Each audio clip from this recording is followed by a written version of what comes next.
you're watching how the game unfolded, on couch, watching the second half, what was that like on the sideline, seeing you guys kind of like get the full touch on the end to be able to point that comeback? Just the emotion, the energy, how were you guys able to contain that while you were trying? Well, I mean, we were just trying to stay in the moment, you know, I mean, in those situations when, you know, you dig yourself a hole like that, the only way to get out is one play at a time. And so I don't know if there was a managing emotions other than like just telling people to keep playing, you know, just keep playing ball and eventually it'll go our way if we don't panic. And so that was more of the theme than anything really. Kind of along those lines, when it was 35-10, 35 whatever it was, they just kept showing Miami sideline over and over and over, and you seemed, you could have been winning 35-10 from the expression on your face. How important is it for your position, for Mario, for whoever, to just remain calm in the eye of the storm even when the scoreboard says it's on one side? Well, I mean, it's the first thing you got to do, right? I mean, if you panic, it's over. Like, you know the outcome if you let it get to you. So, you know, my job and my, you know, message to the group at halftime was simply, look, like, just keep playing ball. You know, I mean, we're not doing anything wrong. It's just, and we were playing hard. It wasn't effort. It was more focus, to be honest with you. It was, you know, if you look at the way the first half of that game went, we actually came out and was running the ball very effectively.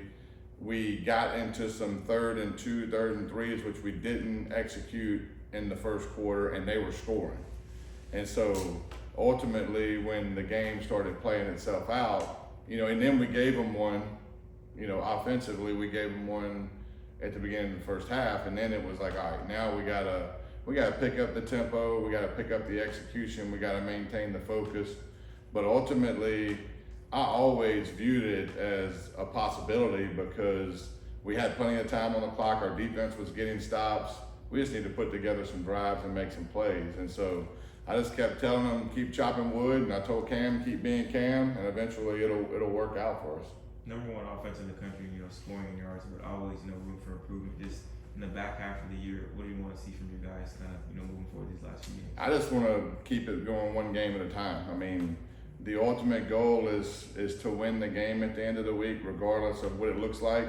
The one thing that was pretty evident the Saturday off, you get a chance to watch football games. I mean, there's not a lot of games that are getting blown away in these conference games. You watch them, and every game is coming down to the last possession.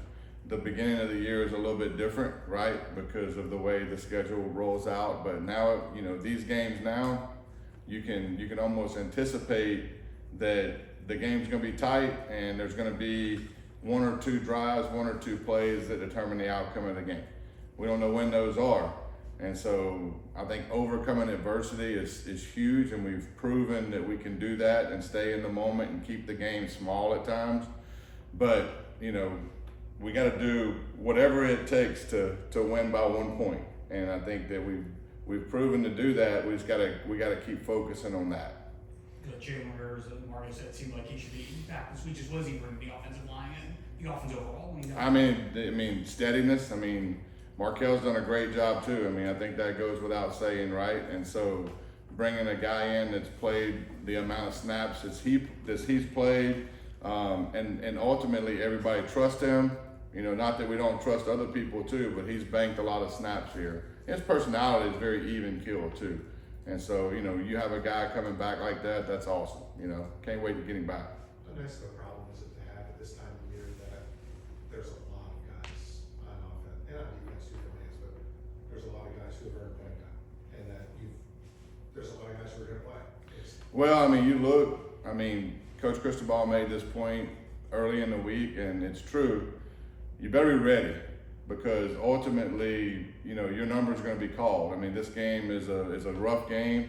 People get injured. People have to step up. You see that all across the nation of people handling injuries. And the only way you can handle injuries is to have a guy behind them ready to play. And so that's the development of roster that, you know, in the off week, that's crucial. You know, getting those guys more reps, getting them ready to play. I do feel like we have a lot of young guys that have played a little bit, that are capable of playing a lot, you know, and when their number's called, I think that they're gonna be ready to play. We ask about Cam every week, and I honestly don't know, we're gonna keep asking at some point, but for as great as he's been for a number of years now, this is his first time as the Heisman runner. And yet he still seems completely unfazed by that as well. How, I don't wanna say surprising, because I don't think you'd expect anything else, but how do you keep that from affecting everyone else? That there's gonna be a lot of Heisman buzz now here in the second half of the year. Well, I mean, we don't talk about that, to be honest with you, and I think that, you know, his journey to this point is a part of the reason why he doesn't care about any of that. You know, when you come from where he came from, where he wasn't recruited, I mean, he's still, and you know, this is going to be true in 10 years. He's going to have that chip on his shoulder. It's the same Cam Ward, right? And so he's ultimately trying to prove everybody wrong on every play. And so I don't have to deal with keeping him focused. Those words never come out of his mouth. He never utters anything from that. He never shows any emotion towards anything other than the focus on the week at hand. And I think with him, you know, that just bleeds over to everybody else. And so ultimately, you know, nobody really cares about any of that. I know it's out there and it's hard to not see it, but I would be surprised if he even has his stuff turned on to even read it, to be honest with you.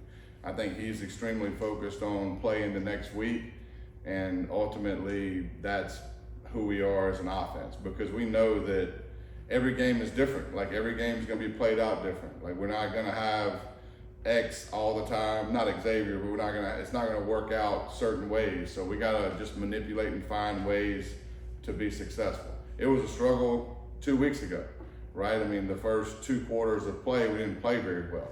And we played better at the end of the game. Obviously, the fourth quarter, we played really well. We didn't play great the first half. And I think a lot of that has to do with Cal's defense. I think Cal's defense is really good, but every defense we play from now on is going to be like that. You know, I thought the 2 league games we played, like Virginia Tech, I thought had a really good defense.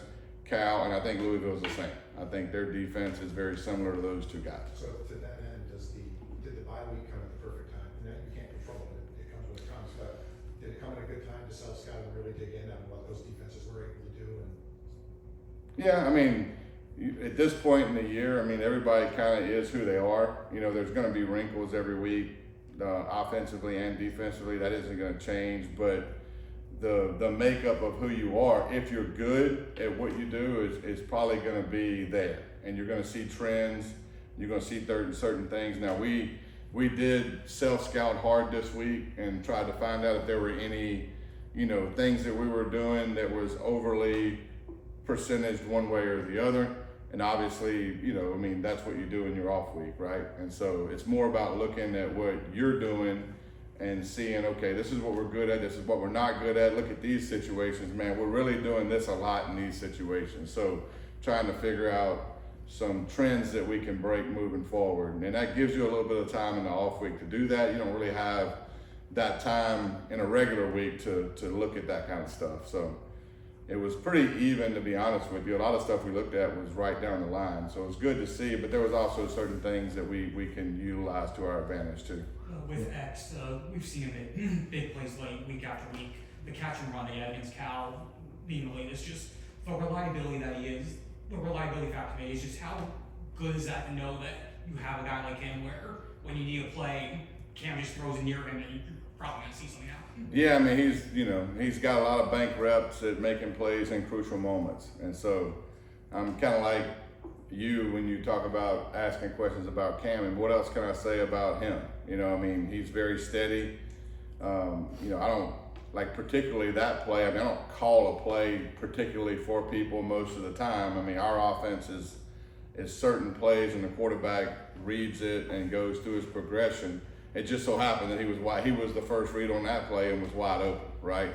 And so he got it and he took advantage of it and flipped the field quickly, which we needed to do. In that particular situation, I mean, we're backed up. We're in a situation where we must score. I don't remember exactly what the time on the clock was. I think it was a little over a minute. And so to have a chunk play at the first play was huge. Then we could kind of slow down and take some time off the clock and manage the game from there after that chunk play. What do you see from Louisville just on defense when you watch them? Well, I mean, they're different when number 3 is out there. He missed a game, maybe 2 games, but he's a really good player, really disruptive. Number 9, their edge got both 9 and 19. Their D line plays really hard, and they get good push off the ball. Schematically, they're very sound. I mean, I would say that, they probably would be the first to admit the SMU game was a game that really stung them, and then they played really, really well this week. I mean, you could tell that they tightened the screws, and schematically they're really good with good people. It's a lot like the last 2 weeks, to be quite honest with you. We're gonna have to be good.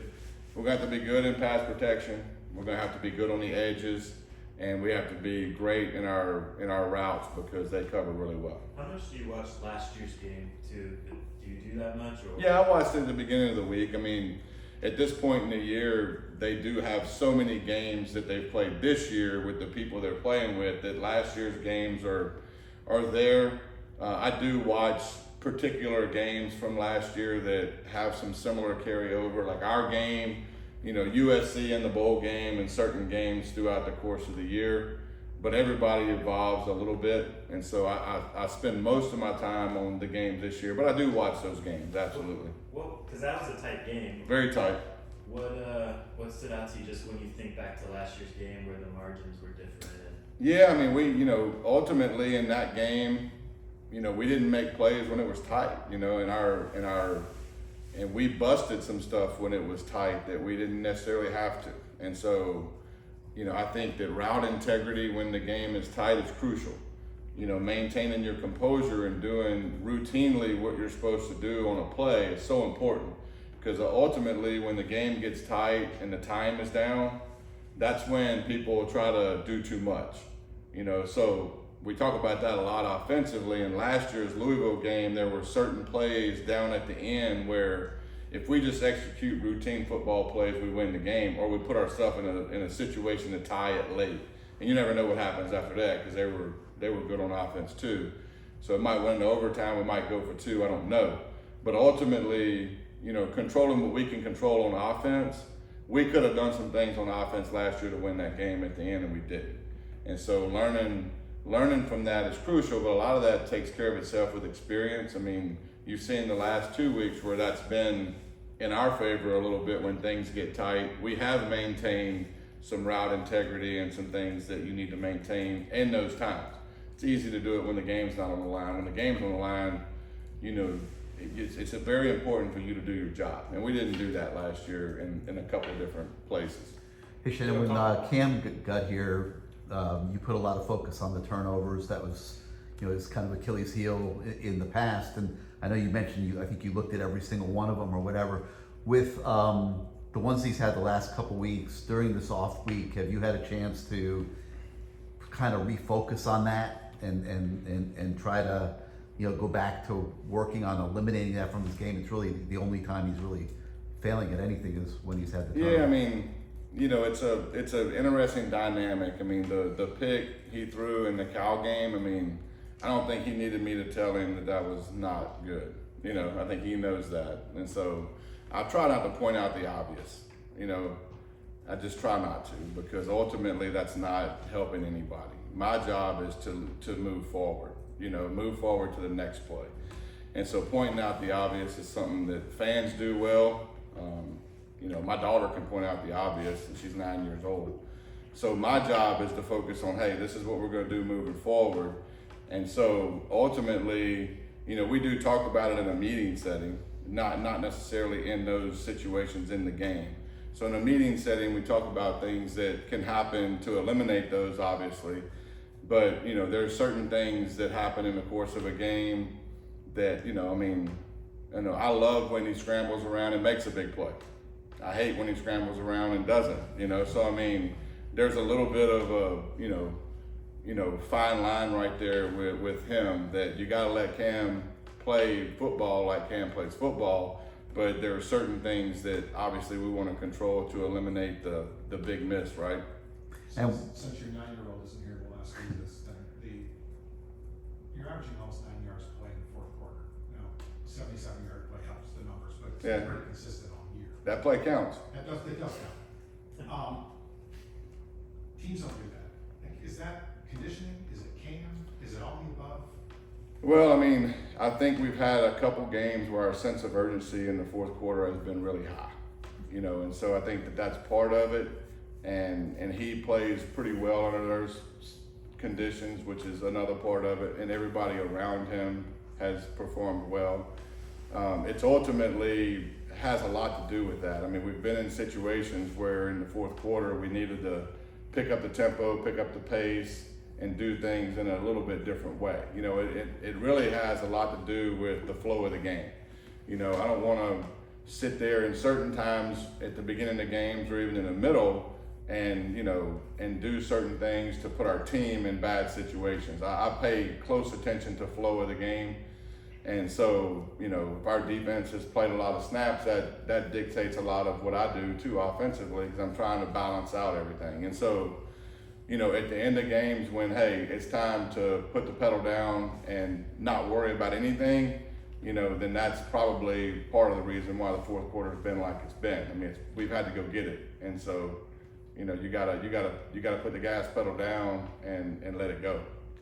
The stats are out of this world. You're leading the nation in passing, scoring like crazy, all that. But when you did your self-scout, did you see a lot of ways to improve? Oh, I mean, honestly, every game we've played, the last two games, and we've obviously statistically it's been what it's been, but we've left huge chunks of meat on the bone. I mean, it's all over the place. You know, it is all over the place, and ultimately too. You know, part of what you guys were just asking, you know, we've also had some situations where we could save some huge negative plays. You know, we've gone backwards at times and taken some negative plays where we could have just thrown the ball away or just, you know, at times throwing the ball away is a little bit better than like trying to extend it to create this whatever, right? In certain situations where it could be the difference between 3rd and 9 and 3rd and 19. Does that make sense? Mm-hmm. And so there's those situations, but there's also just some routine plays that, you know, you just watch and you're like, man, we can make that play, you know. And in the run game too, it all matters. And so yeah, absolutely, there's tons of room of improvement. I mean, you don't score on every drive, and so that's, you know, I mean, the goal is to score on every drive. I know that's not going to happen, but I mean, ultimately, there's reasons why every drive doesn't work. And if you go back and watch the Cal game, I mean, you can look at the first half. There was, I think, 3 or 4 3rd and 3 to 4s that we didn't get.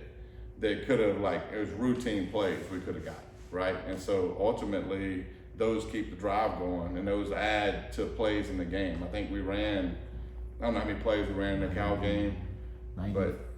Yeah, but those first downs add 4 more plays or 5 more plays or 8 more plays, you know. I'll get one more real quick. With Cam, we see, you know, always positive, same energy, very, very consistent with us. When he's watching tape, when he's assessing himself, or when you're meeting with him, how critical is he of himself? Very. Does he get down? Yeah, well, I wouldn't say down. I don't think down is the right word for it. I just think, you know, he gets critical of plays that he wants to make every play. And so, yeah, I mean, when you're watching tape with him and there's something that goes wrong, he will make a comment, you know, and he's not the kind of guy to get down, you know, because ultimately his mentality is very positive all the time. You know, he'll just, you know, I think the word he uses is pain. He's like, that's pain, coach, you know, and so, yeah, I mean, he knows that, you know, there's always room for improvement. I mean, everybody has room for improvement. And so there's a lot of plays in the course of the last 2 games that we could have done way better and kept us out of the situation we had at the end of the game. I think that's the goal moving forward, right? Is to pinpoint those and stay away from them. And so, yeah, but he's very critical of himself, and that's why I don't have to be overly critical, to be quite honest with you, is because he knows, you know. Thanks, Coach. Appreciate it, guys.